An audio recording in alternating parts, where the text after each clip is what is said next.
All right, folks, with Power Rangers Beast Morphers actually winding down to the last bit of it, why don't we just take a look back at the second half and just let's talk about it. Let's talk about the writers. Let's talk about this. Now, here's one thing I didn't really actually notice until now. Cat Lady and Owlboy are not only writers of the freaking show, they're producers too. If you heard that, that's just me face palming so damn hard. What the fuck? It's like, but dude, this is a Cinderella story. They started out as interns and now they're freaking damn producers. Isn't it awesome? Only if they actually know how to write freaking damn stories well. Right now, even if with the thing of, oh, but in Ninja Steel, we didn't have anything. No, it was Jaime Sabanz who did it. It was Jaime Sabanz who did it. It's like, yeah, but you are still going, well, then the goofiness did tone down itself just a little bit. But even so, it's like, it's still there, though. So if it's still there and Mr. Sabanz is not there to tell you what to do, kind of have to say, no, it wasn't him. It was you. It was you. You. But anyways, here we go. I think I did this before, but let's just do this one more time. So here's the second half. We got Cat Lady Owlboy who did the first episode. Second episode was again Cat Lady Owlboy, but Owlboy get the top billing. Then we started with the teleplays. So story was by Cat Lady Owlboy, but Johnny Hartman actually is the one who did the teleplay. Second one, Cat Lady Owlboy. John Hartman did the teleplay. Cat Lady and Owlboy. But Denise Downer, who was here beforehand, she was the one who did the Roxy Valentine's Day one. She was there, Cat Lady Owlboy. Then we have Owlboy getting top billing, Cat Lady Owlboy, and Johnny Hartman. Then we have Cat Lady and Owlboy again, but then we have Tom Furniss, who is actually, I think, was the comedian I was talking about. Yeah, so apparently, as soon as they came in here doing teleplay stuff, that's when they're like, oh, well, no, he didn't join the team. It turns out, no, he just did a one teleplay once. It's like, okay. Cat Lady and Owlboy. Owlboy get top billing. Johnny Hartman, Cat Lady and Owlboy, and Chip Lynn on episode 9, the Evox Snare. Yeah, and Chip Lynn did the teleplay. Then we got Cat Lady Owlboy, but Owlboy get top billing. Johnny Hartman did the teleplay. Cat Lady and Owlboy, Johnny Hartman. Cat Lady Owlboy, but Owlboy get top billing. Denise Downer shows up again, and they were there too to do the teleplay. So for now, it seems like every single time that Denise shows up, for some reason, she needs help from these two. I mean, Denise, when she did the first outing, it was a little bit of goofiness, like whatever happened there, which I remember was something messed up and goofy. Pretty sure she doesn't need you guys to do goofy crap. Anyway, finders keepers. Hold on, let me check. Anderson. Oh yeah, I remember. Wait, y'all guys were responsible for that? The lead up episode to the. Oh, what the. Episode 13. Cat Lady and Owlboy and Chip Lynn. And Chip Lynn did the teleplay, but let's just take a sidestep and talk about the crossover. It's nice to actually know that Chip Lynn was involved with the crossover, but it was still lackluster anyways. And it's just a fact of they have to deal with the fact of you guys are bastards and Dino Charge, even though it's like they didn't know. They didn't know. Yeah, it's like sins from the past is now kicking your ass. Whereas like, yep, so you use Snide, which should have been Zeldrak's Omega form, but fuck it. And you have no reason why the Dino Thunder Ranger should even show up there. You have no reason. And what's even sadder is the fact that all three of the actors, I think Ethan might have came back. He might have, but Connor said no. He quit acting like a decade ago. So, and then you have the freaking actress who played as Tara, who act or Kara, who was actually like, stop calling me that. And it's like, oh yeah, you really, yeah, she really just doesn't want to be involved with Power Rangers anymore. So even she actually is like the point of where it's like, damn. So it's like, yeah, that sucks. But hey, you can still call Trent. You can still call Tommy Oliver. You can still call those two actors, but the main three, oh no. And it's like, that's not fair. That's not fair at all. Yeah, so that's like a big divot, but at least the good news is that for Mr. Brandon, who plays as Tyler, the Red Ranger, he did tell us that when it came to Shelby and Riley, they did extend the olive branch. They did want to participate, but sadly, their schedule said no. But at least they lend their voices out, but still, their departure could have been handled differently. I was trying to do the part of where it's like, Shelby is now a doctor to the dinosaurs. It makes sense that she won't come automatically. It's only in emergencies that she'll actually show up. Riley's most likely a chef for dinosaurs now. So he can't do it either. Or he's actually a chef that is paid top billing now. And that's one reason why he can't show up, because he has important stuff to do, in quotations, important stuff. So it's like, it makes sense that they can't come. And when you guys need them, they will come running if it's a freaking emergency. The sad part is that you didn't just have like a good one of where it's like, bye guys, yeah, we gotta go. It's like, we could at least got that, right? But nope. So that's where it's like, it's lackluster there. But it really just, I don't know. They really needed to do something different from what happened in that TV special that originally happened when it came to the series. Well, anyways, episode 14, Golden Opportunity. Cat Lady and Owlboy. Chip Lynn was involved with it. That was an okay episode. That was okay. The only messed up part was, of course, Ben and freaking damn Betty. And I wonder who's actually responsible for those damn characters. Oh, yes, Cat Lady and Owlboy. So it's like, oh, but Saban's made us do it. No, he's not here anymore. This is your fault. This is on you. You can't blame anyone else. You can't blame no one else anymore. Next is Going Ape, 15. Cat Lady Owlboy. Johnny Hartman shows up again. Then they dropped there's still teleplays, but these two, they dropped it. Cat Lady and Owlboy, Cat Lady and Owlboy. But Cat Lady, Owlboy actually got top billing in episode 16, though.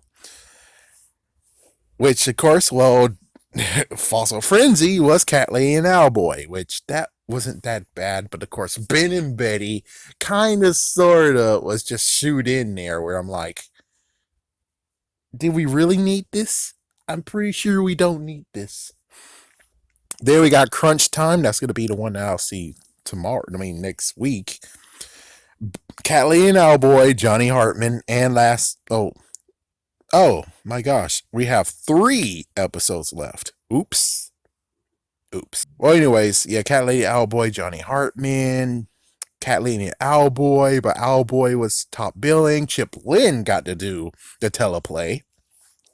And in the last episode, which I kind of botched that. Yeah, because it was like, to be announced. They don't have a date that they're going to put this episode on. They don't actually have a date for it. I'm pretty sure you guys shouldn't actually have. You should have just did one more before your stupid hiatus. So at least we would have this one already nailed down to where it's going to go. But they don't have a date for it. So, damn. Anyways, Cat Lady and Owlboy, and Johnny Hartman has to be teamed up with Cat Lady and Owlboy when it comes to the teleplay. Why? Yeah, so in the end of it all, Cat Lady and Owlboy now producers. Who the frick thought that was a great idea? Who the frick thought that was a great idea? What the frick?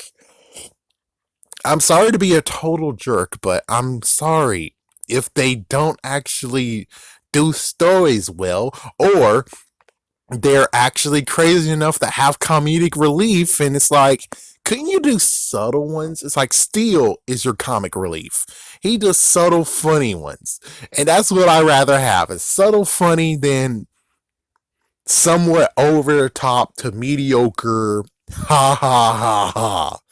Please don't, okay? And sadly, Dino Fury's not going to be any different because they have Gene and Bjorg. Yeah, I think it's Gene and Bjorg. So I really hope they finally get to the point of being like Lost Galaxy, of where it's like, we have Bulk and Skull, but I don't think we need them anymore, do we? It's like, yeah, I don't think we need them anymore either. The story has gotten too serious for us to even use them anymore. So they're there, but we're not going to really use them. And that's what I really hope for Gene and Bjorg, is that. I really hope that's what we're going for. If not, then damn. Okay, just damn. Can we stop with this? Okay, we're now at the new age. I don't see why in the world we're not gonna just let this be the new age. So let's hope that Entertainment One and the new guy, they're able to actually just bump people to the curb. It's like, yes, so I have full command. Y'all guys, bump to the curb. See you later, Cali Boy. Just bump it to the curb. Because he most likely has writers. He has writers. He have people who is dedicated to this.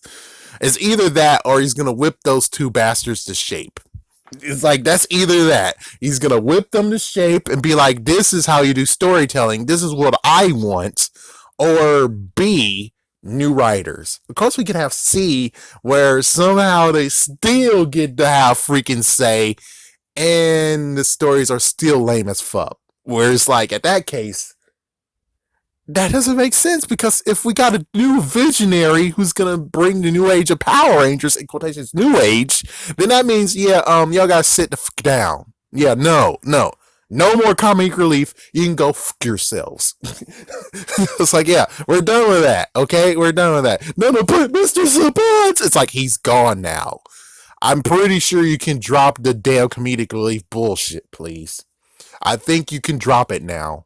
So either you drop it, or this cements you 100% responsible for freaking damn Ninja Steel. I'm sorry, but that is how we're going to do this now. So either A, drop the damn comedic relief and show that you can actually maybe do freaking damn writing, which it's kind of decent. There's some good ones. It's like, yes, and then they had the freaking what the fuck moment of the freaking 16th episode? Question mark. It's like, yeah, it's like, oh my god, who the fuck thought this was awesome? It's like, yeah, you guys gave them powers as producers. Who the fuck thought that was a great idea? What the fuck? What the fuck? Oh my gosh, what the fuck? So, who? My hope is that they actually are doing something brand spanking new. They're doing something that's like, this is going to be story driven and we're going to do good. And I really hope that this is going to be their Lost Galaxy moment where they're like, we can do this shit. We can do this shit. Frick you, comedic relief. Frick you. We got story. Shut the fuck up. Get the fuck out of here. Get, go. It's like, that's what I really hope, is that we get story driven. Kids will love it. All of us who are fans who are older now will love it, and we good to go. But I'm sorry, but Catalina and Owlboy might actually need to leave. I'm sorry to say this, but they might really need to leave right now. Chip Lynn is fine. Chip Lynn is fine. He most likely can't do anything wrong. Question mark. But still, those two need to leave. Please, okay? If we're going to really start new and we're going to really start something, those two need to leave. I'm sorry, but yeah, those guys have been hanging around since freaking Dino Charge. Dino Charge was a good season, but everyone a part of Dino Charge, guess what? Left. They all bailed. They freaking said, yeah, we got to get the fuck out of here. And it's like, Ninja Steel was apparently very, very messed the fuck up. So, yeah, they decided to stay. And since they're a part of the, I'm not going to say the worst one, but we just might as well say it's the worst one ever done. You kind of sort of need to just leave, okay? Your stink is all over Ninja Steel, and we can still see that even if you try to blame Mr. Savans, dude, do that.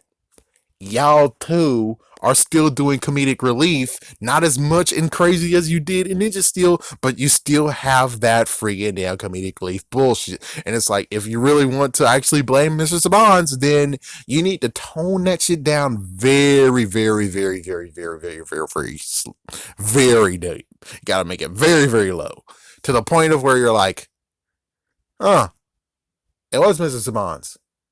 Go fuck yourself. Instead of, nope, there's that episode you did crazy, there's that episode you did crazy, and that's that episode you did crazy. You toned down a little bit, but it's because Chip Lynn was over your shoulder, and that one, and that one, and that one. It's like, there's so many to choose of where it's like, you are saying Mr. Sabans was responsible. You are saying